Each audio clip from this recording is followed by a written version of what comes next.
Selamat datang saudara-saudari. Ya, hari ini kita mau belajar mengenai taat kepada ayat Tuhan. Ya. Pada hari-hari yang lepas, kita belajar bagaimana iman bekerja dalam hidup kita. Ya. Satu, Tuhan memberikan iman. Yang kedua, iman muncul bila ayat Tuhan menjadi ilmu wahyu. Ya, sekarang kita mau mengetahui bahawa bagaimana iman berlaku dalam sesuatu keadaan dalam hidup kita bila kita taat kepada ayat Tuhan. Ya. Ayat Tuhan itu adalah aktif. Iman adalah aktif dan bukan pasif. Dia adalah suatu tenaga yang positif. Kerana kita tahu janji-janji Tuhan itu pasti datang. Tetapi dia ada kondisinya. Ya. Dia akan membuat segala yang dia perlu buat. Kita juga mesti buat apa yang kita perlu buat. Okey. Ayat ini datang daripada Yakobus babak 2 ayat 17. Mari kita mencarinya dalam Alkitab. Yakobus babak 2 ayat 17 berkata, dengan demikian jugalah dengan iman. Jika iman tidak dinyatakan dengan perbuatan, iman itu sia-sia. Kita mesti tahu Allah memberkati kita supaya kita tahu macam mana mengalami hidup hari-hari. Dengan demikian, iman akan dinyatakan dengan perbuatan. Okey? Bila kita dengar ayat Tuhan, kita taat kepada ayat Tuhan dan kita buat ayat Tuhan. Ya, mari kita juga melihat Yakobus 1 babak 1 ayat 22 sampai 25. Janganlah tipu diri sendiri dengan hanya mendengarkan firman Tuhan. Sebaliknya, lakukanlah apa yang difirmankannya. Seseorang yang mendengar firman Allah tetapi tidak melakukannya adalah seperti orang yang melihat dirinya sendiri di depan cermin. Dia menatap dirinya baik-baik, lalu pergi dan langsung lupa akan rupanya. Berita baik itu hukum Allah yang sempurna dan dapat membebaskan manusia. Seseorang yang mendalami hukum itu dan melakukannya akan diberkati Allah dalam segala perkara yang dilakukannya, kerana dia tidak hanya mendengar lalu melupakannya, dia akan melakukannya. Ya. Sungguh baik kita tahu ayat Tuhan supaya kita boleh taat kepada Tuhan dan melakukan kehendak-Nya. Ya, ia macam Abraham. Abraham percaya kepada Allah dan kerana imannya, Allah menerima dia sebagai orang yang melakukan kehendak Allah. Itulah sebabnya Abraham disebut sahabat Allah.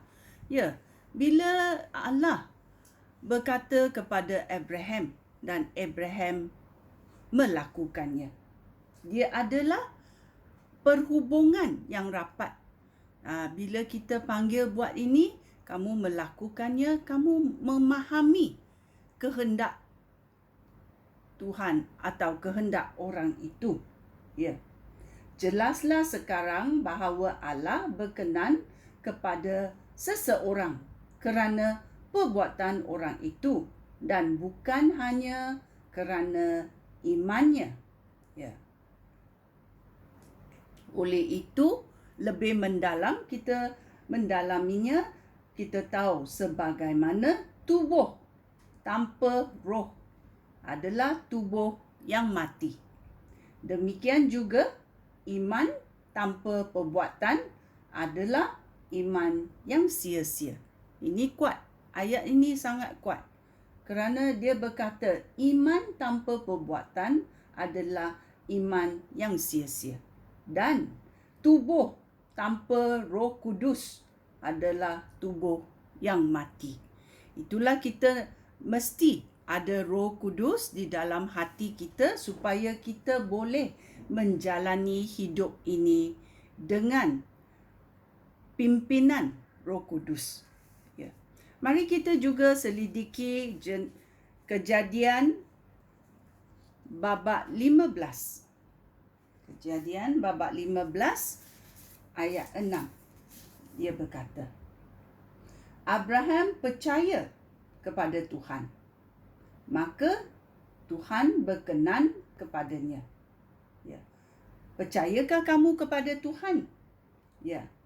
Tuhan membawa Abraham keluar lalu berfirman, pandanglah ke langit dan cubalah hitung bintang. Engkau akan mempunyai keturunan sebanyak bintang.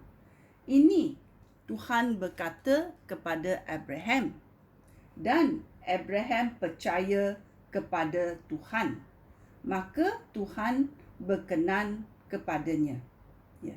Ini membawa kita supaya kita tunggu masa yang tepat dari Tuhan.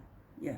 Dalam cerita Abraham, kita pun tahu bahawa Abraham percaya, tetapi Sarai isterinya tidak boleh tunggu. Dan apa berlaku? Ya, ini membawa dua kerajaan. Ya, kerana ada satu kerajaan adalah dari Ismail dan satu kerajaan dari Isaac. Kita tahu cerita itu dan apa berlaku. Sekarang juga kita tahu perselisihan faham mengenai dua kerajaan ini. Ya, dua-dua pun adalah dari darah daging Abraham. Satu adalah kerana tidak boleh tunggu. Satu adalah kerana Abraham tunggu. Tunggu supaya ayat Tuhan yang diberikan dilakukan. Tetapi kita mesti tahu apa ayat Tuhan dahulu. Okey? Ya, dalam Matius babak 7, kita juga mahu belajar. Pembina rumah yang pandai dan pembina rumah yang bodoh. Ya, mari saya membacanya. Setiap orang yang mendengar kata-kata Tuhan ini dan menurutnya, dia seperti seorang bijak yang membina rumah di atas batu. Hujan turun, air sungai melimpah, dan angin kencang melanda rumah itu.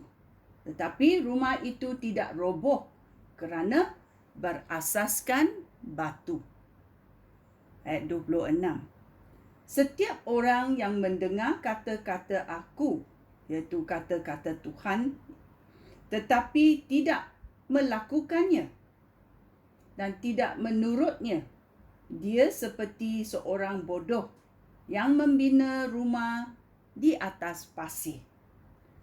Hujan turun, air sungai melimpah, dan angin kencang melanda rumah itu. Lalu, rumah itu roboh. Alangkah dahsyatnya kerosakan rumah itu. Ya. Iman akan memberi kita asas yang kukuh dan kita juga mahu melakukannya dengan kekuatan dari Tuhan. Bila kita taat kepada ayat Tuhan, Tuhan akan memberkati kerana Tuhan itu Tuhan yang baik dan Dia selalu mahu kita mentaati ayatnya kerana Dia tahu apa yang baik untuk kita. Ya. Maukah kamu melakukan kehendak Allah dan taat kepada ayat Tuhan? Sekian, terima kasih. Shalom.